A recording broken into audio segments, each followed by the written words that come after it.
But just to add to that, in terms of this revolutionary movement, it's not over. This is an ongoing movement. I mean, this is just continuing.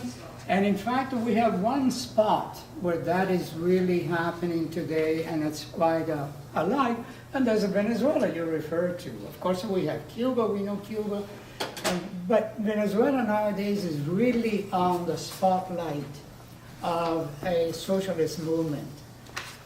Just to start, you mentioned Lenin, of course. A few days ago, on the 12th, a statue of Lenin was unveiled in Caracas. President Maduro was there, and with the ceremony, of course, celebrating the 100th anniversary of the Bolshevik Revolution, the statue of Lenin. Now, this is a first in Venezuela, as far as I know, and now Lenin is together with Bolivar and other Venezuelan, Martí and other Venezuelan heroes. So that is sort of the continuation that Gary is talking about, and that's going on. But let me get started with sort of a brief, personal note. I'm a Venezuelan Canadian, okay? So I've been in this country 33 years.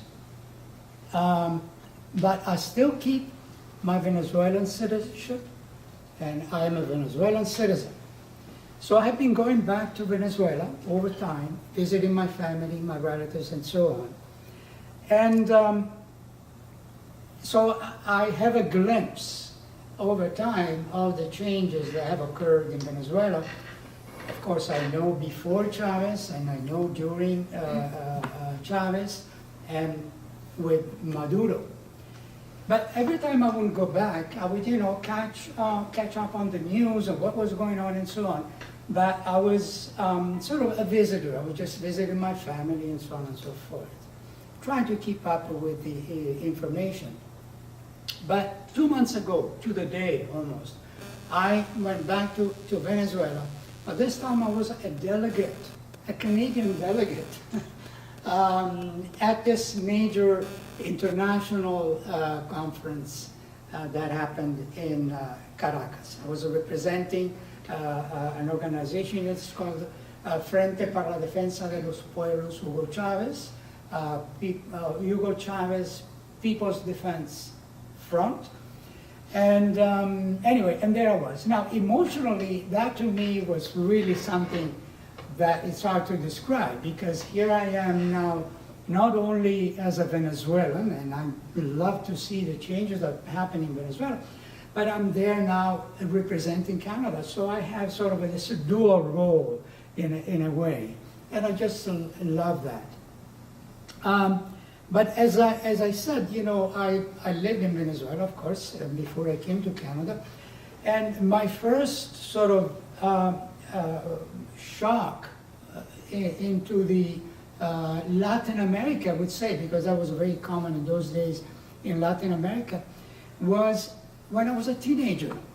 I went to a rally with this romantic notion of protesting the government and so on. This was Rómulo Betancourt government, the Acción Democrática, Democratic Action.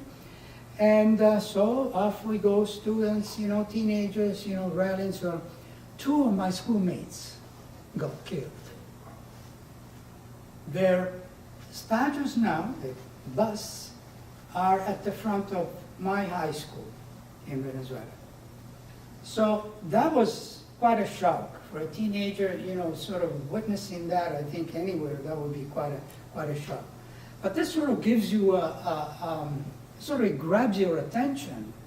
You either ignore and forget the whole thing, or else you become an activist, because there's no other way to deal with that. So anyway, that's sort of my personal background. But the other thing that I want to bring up, of those times up until Chavez became president, is this notion that was called punto fijismo. in Venezuela. No, that's a term that's difficult to translate, but this was a sort of, it meant a stage of a fixed point.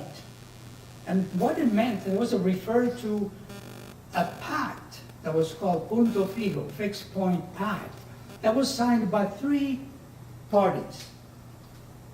One of those 3 parties has disappeared now. Anyway, it's a small party, and it remain only 2. COPEI, which is a Christian Democrat, and Acción Democrática, which I mentioned with Romano Betancourt, which was a democratic action. What was this act about? Basically, they came to an agreement, ignoring the people, ignoring everybody else.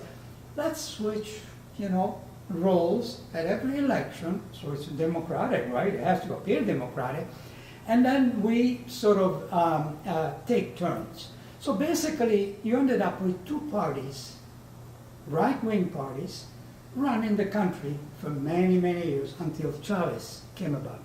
And Chavez made it a point to do away with punto fijismo, because of course that was the big problem. The people were not involved in this sort of process. So basically, this pact became simply a system of patronage. It deteriorated totally into the system where the 2 parties took, different roads. So Chavez achieved that. When he became president, he made sure that punto fijismo disappeared. And that was it. That was the end of that. Now, so I was saying I was invited now to this big conference just 2 months ago in Caracas. And I will report some of the main points about that. I will not do a sort of a chronological thing. That would be pretty boring about the program and whatnot. I will try to focus on some of the issues that I thought were brought up from the conference. Now, this is a conference, keep in mind, it's an international conference, more than 200 international delegates representing 60 different countries, okay? I was representing Canada. I was one of the 200, and I was one of 7 Canadian delegates at the conference, okay? So, but before I enter into the specific issues that were brought up, that stood out for me, a quick, very, very quick context of Venezuela and why this conference came about and so on and so forth. First of all, we probably know here that we have the US and allies wanting regime change in Venezuela. Okay, that's no big news. Why? Again, we probably can guess. I would offer 2 different situations. One would be of course, the enormous resources, the natural resources Venezuela has. That's sort of a given, But then there's, of course, the political side of why the U.S. empire wants a regime change. I mean, this is becoming, Venezuela is and is becoming more and more and more an entrenched socialist country. Okay? So that cannot be allowed by the empire. So that's those are the 2 elements that will give you an idea of why. But what is important to me, and I've been sort of studying this and analyzing this, the process. What are the tactics that have been used?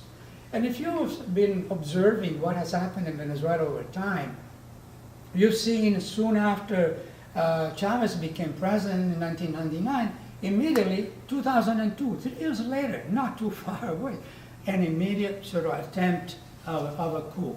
But at that point, Chavez was already strong enough that he had sort of put the people together. And the people of Venezuela, the Venezuelans, were the ones who actually undid and stopped that coup and put Chavez back in the presidency. So anyway, so there was a 2002 coup. Then there were several attempts of parliamentary coups that seem to be in fashion these days in Latin America. And And this, of course, happened because of the opposition managed to gain a majority in the National Assembly, and they declared it right away, we're going to overthrow Maduro. This was a given, I mean, so, but they didn't get their act together because they had many different problems for which the National Assembly actually didn't work, didn't function, and didn't come through. Then you have with that all the U.S. Threats, military invasion, sanctions, and so on and so forth. So that's another stage. But at that point, there was no international awareness or visibility, not much of what was happening in Venezuela. In order to achieve international visibility, I think something more dramatic was needed. That's precisely when all the violence started in Venezuela. You had a preamble of that in 2014 with the so-called guarimbas in Venezuela, which means street riots and whatnot, where they killed a few people then as well, it's not. But the peak of the guarimbas happened just this year, April to July. 126 people were killed. And a few were burned alive. Okay. So that immediately achieved international visibility. That's it. Maduro repressing the government and killing people and so on and so forth. Well, frankly, that was the right wing. And I'm not because I'm a Chavista, but it's objectively proven that there were photos, there were videos reporting all of that. So, but that achieved the main goal of international visibility. Now Venezuela is in the international media, and it's talked about, so more sanctions, more threats, and there you go. Now what do we have? U.S. continuing, of course, down with Maduro and down with the Venezuelan government, repressive government, authoritarian government, dictatorship, and so on. Canada, right behind. Canada, would never stop, supporting the U.S. government. So all of this has been happening. So it's important to keep track of this tactic that is going on, because when we analyze the process, we have to see where the right wing is coming from and what they're trying to achieve.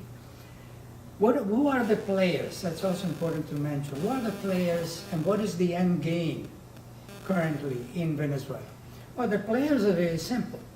Chavismo, which is still very strong, Maduro, that's continuation, and the PSUV, which is the United Socialist Party of Venezuela, which basically gathers, it's a strong party that was able to gather the socialist movement, from the grassroots.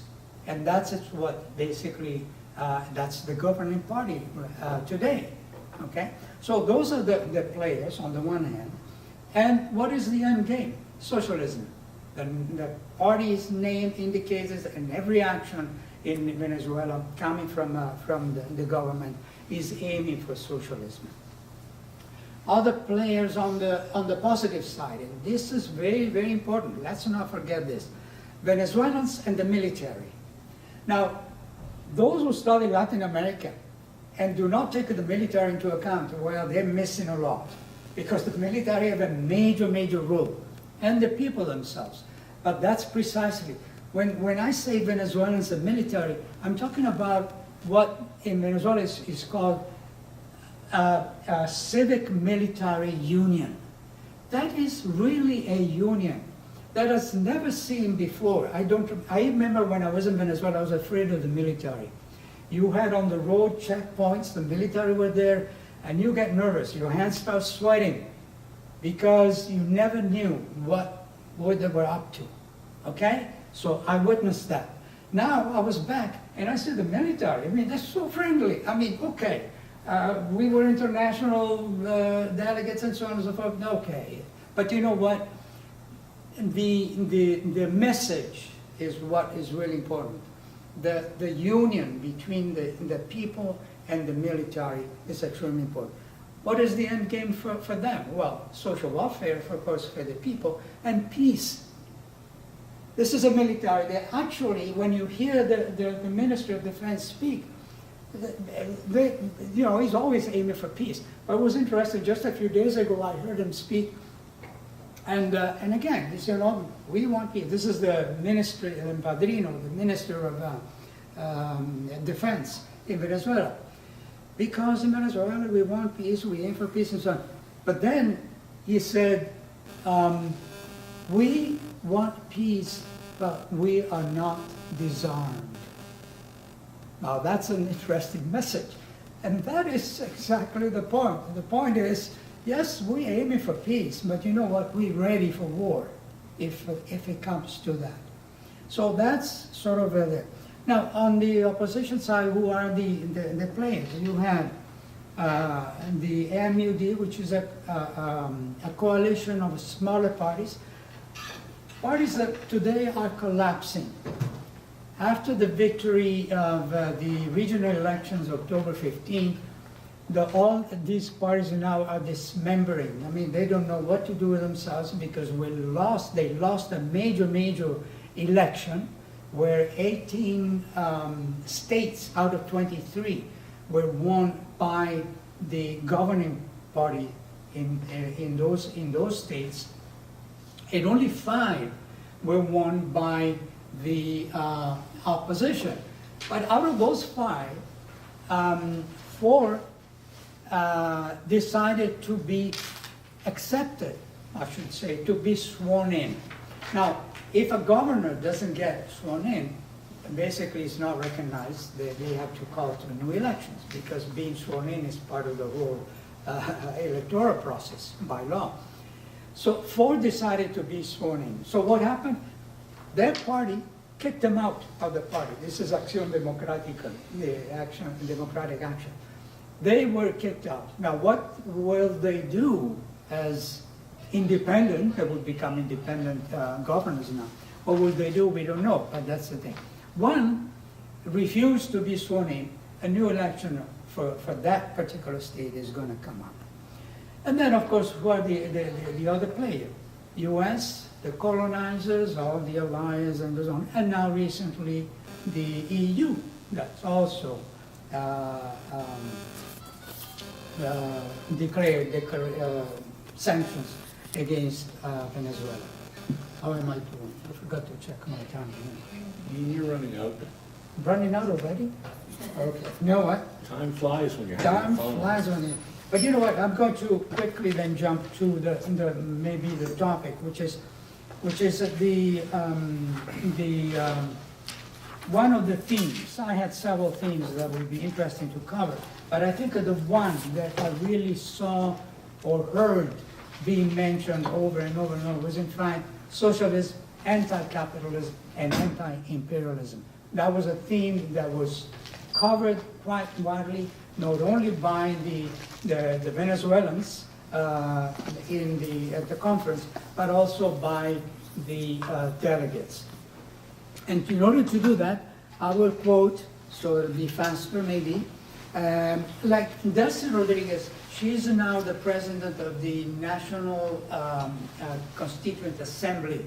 Okay, that's now basically the main governing body in Venezuela, because that's the body that now is as being called to rewrite or to change the Constitution, and together with the people, there are 545 members of the ANC, in Spanish, the National Constituent Assembly, and Delcy Rodriguez, who was the former foreign minister, very outspoken person. She brilliantly spoke at the OAS many times. I admire the woman, and there's word that she might be a very good Venezuelan president sometime in the future. So we'll keep our eyes open. But she's definitely she's brilliant. Now, so she was a part of the conference, and what she said was, we have a right to political and economic model we want. Yeah. Capitalism is without a doubt a system that creates wars, inequality, and poverty. Capitalism cannot give benefits or happiness. Her words. Sonia Gupta was an academic from, socialist academic from India. She spoke in Spanish, fluent Spanish really well, and spoke very well. And she said the following, creation of a new value system and a new model of democracy. That's what she praised Venezuela for. And then she added, this is to replace the worn-out model. Now, I would add to that, more than worn-out, a model that non-existent. It never worked. We know that. That's what she said. The Palestinian delegate, he got standing ovation. Standing ovation, like 200 people rose up when he spoke. And he used pretty strong words.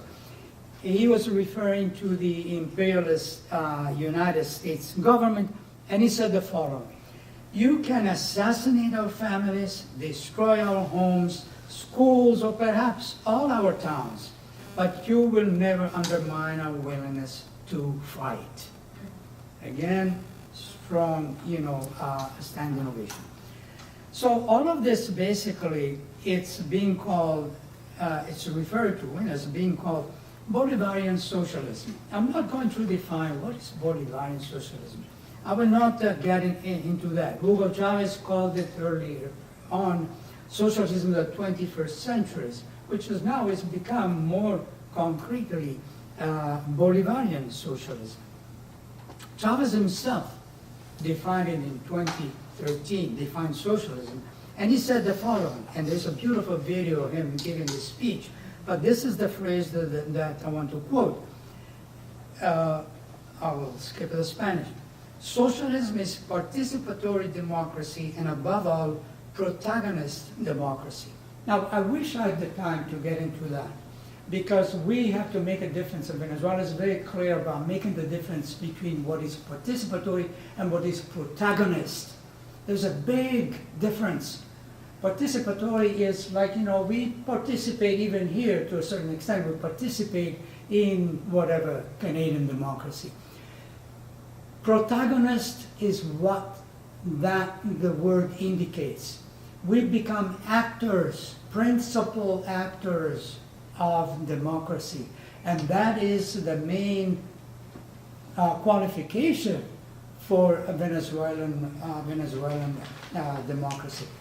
And I will not read out of this, but I will say that is a statement. The participatory and protagonist democracy is a statement in the preamble of the Venezuelan Constitution. Okay, I will wrap it up.